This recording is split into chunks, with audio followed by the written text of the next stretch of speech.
Enthalpy. Enthalpy first of all इसको define करते हैं तो डेफिनेशन के मुताबिक इन मीन्स इनसाइड, इनसाइड, और थैल्पी थाल्पस से निकला है। थाल्पस मीन्स वार्मथ, यानी इनसाइड वार्मथ। प्रॉपर डेफिनेशन इसका ये होगा कि heat content in a body या इन ए system is enthalpy.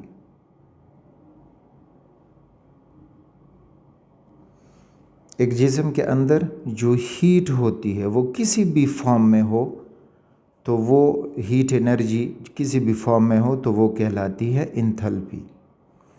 Mathematical definition इसका ये है, और sum of internal energy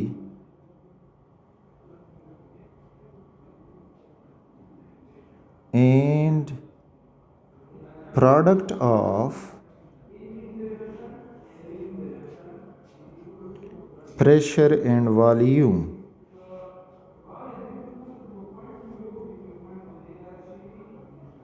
is enthalpy of the system। यानी mathematically enthalpy is denoted by H or is equal to sum of internal energy, that is E, plus product of pressure and volume, PV।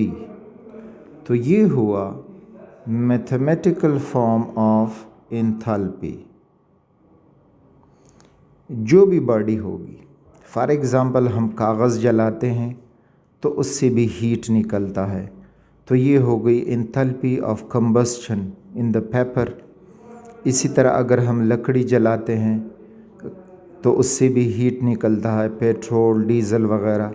तकरीबन जो भी चीज़ होगी उसमें ज़रूर कुछ ना कुछ एंथैल्पी मौजूद होगी, and that heat content is known as enthalpy.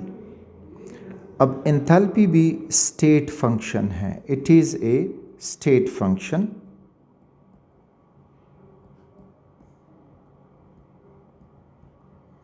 तो स्टेट फंक्शन मीन्स कि इसमें हम चेंज मालूम कर सकते हैं। तो change in enthalpy delta H will be equal to change in internal energy plus pressure constant रहेगा एंड चेंज इन वॉल्यूम। तो this is why enthalpy is a state function, कि ये डिपेंड करेगा अपने इनिशियल स्टेट पे और final state पे। Initial state देखें, अगर हम देख लें तो डेल्टा H जो कैलकुलेट करेंगे तो ये होगा H2 माइनस H1, यानी initial enthalpy final enthalpy minus initial enthalpy. अब H2 और H1 हमें कैसे मिलेंगे? तो look at this, this is initial enthalpy is equal to E1 उसकी पहली internal energy of the system plus PV1, और फाइनल एंथैल्पी हो जाएगी H2, तो उस सिस्टम की final internal energy plus final volume PV2। तो इस तरह से हम चेंज इन एंथैल्पी मालूम कर सकते हैं। तो इस वजह से ये स्टेट फंक्शन होगा। तो ये स्टेट फंक्शन जो पाथ पे डिपेंड ना करता हो उसको कहा जाता है स्टेट फंक्शन। तो याद रखें, सिर्फ वर्क और हीट ये स्टेट फंक्शन नहीं है, नॉट स्टेट फंक्शन, क्योंकि ये दोनों पाथ डिपेंडेड हैं, पाथ पे डिपेंड करते हैं। जबकि pressure, temperature, volume, enthalpy, internal energy, all these are state function. They depends upon their initial and final state and not upon the path of change. अच्छा, अब इंटरनल अगर हम enthalpy को देखें तो किन चीज़ों पे एंथैल्पी डिपेंड करता है? तो एंथैल्पी डिपेंड्स अपॉन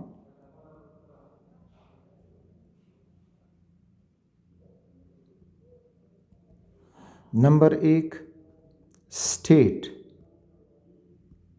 स्टेट पे डिपेंड करेगा। कैसे? कि अगर सॉलिड है तो उसकी एंथैल्पी कम होगी उसके लिक्विड स्टेट से, और लिक्विड स्टेट की एंथैल्पी कम होगी उसके गैसियस स्टेट से। तो very simple example is that of ice, less enthalpy than water, and water less enthalpy than steam. और ख़ुद भी अगर आप देखें, अगर आप आइस पे हाथ रखें तो उसका जो हीट कंटेंट है वो कम है, आपका हाथ ठंडा महसूस होगा। 25 डिग्री सेल्सियस पे आप वाटर में हाथ रखें तो आपका हाथ आपको इतना ठंडा या इतना गर्म महसूस नहीं होगा, बल्कि दरमियानी दर्जे का महसूस होगा।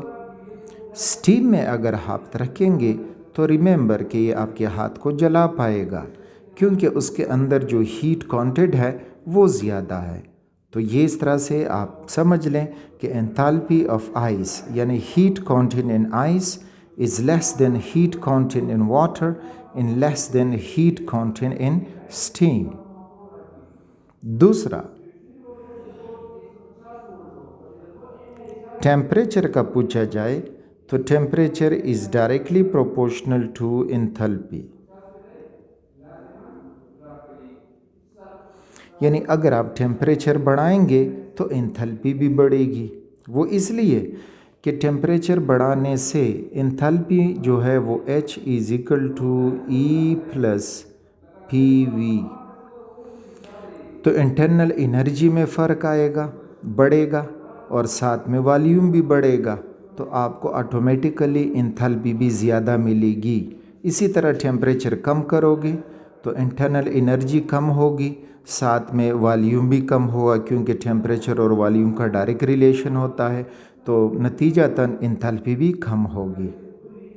अब फॉर एग्ज़ाम्पल देखें, वहीं पानी है, पानी 25 degree Celsius, water 50 degree Celsius, and water suppose 80 degree Celsius. इधर अब हमसे पूछा जाए कि कौन सा पानी, हम आम अल्फाज में समझते हैं गर्म पानी होगा, तो ऑटोमेटिकली 80 डिग्री सेल्सियस वाला पानी गर्म होगा, क्योंकि उसका टेम्परेचर ज़्यादा है तो उसकी एंथैल्पी ज़्यादा है, तो इसमें जो हीट कंटेंट है वो ज़्यादा होगा। तो हम ये लिख सकते हैं कि 25 डिग्री सेल्सियस पे जो वाटर है it has less enthalpy than 50 degree Celsius, और 50 डिग्री सेल्सियस पे जो वाटर है that has less enthalpy than 80 degree Celsius. Third, याद रखें enthalpy of solids and liquids.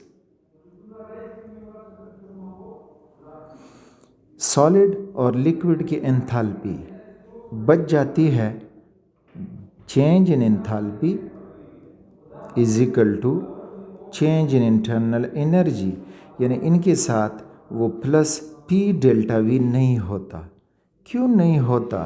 Because solid और लिक्विड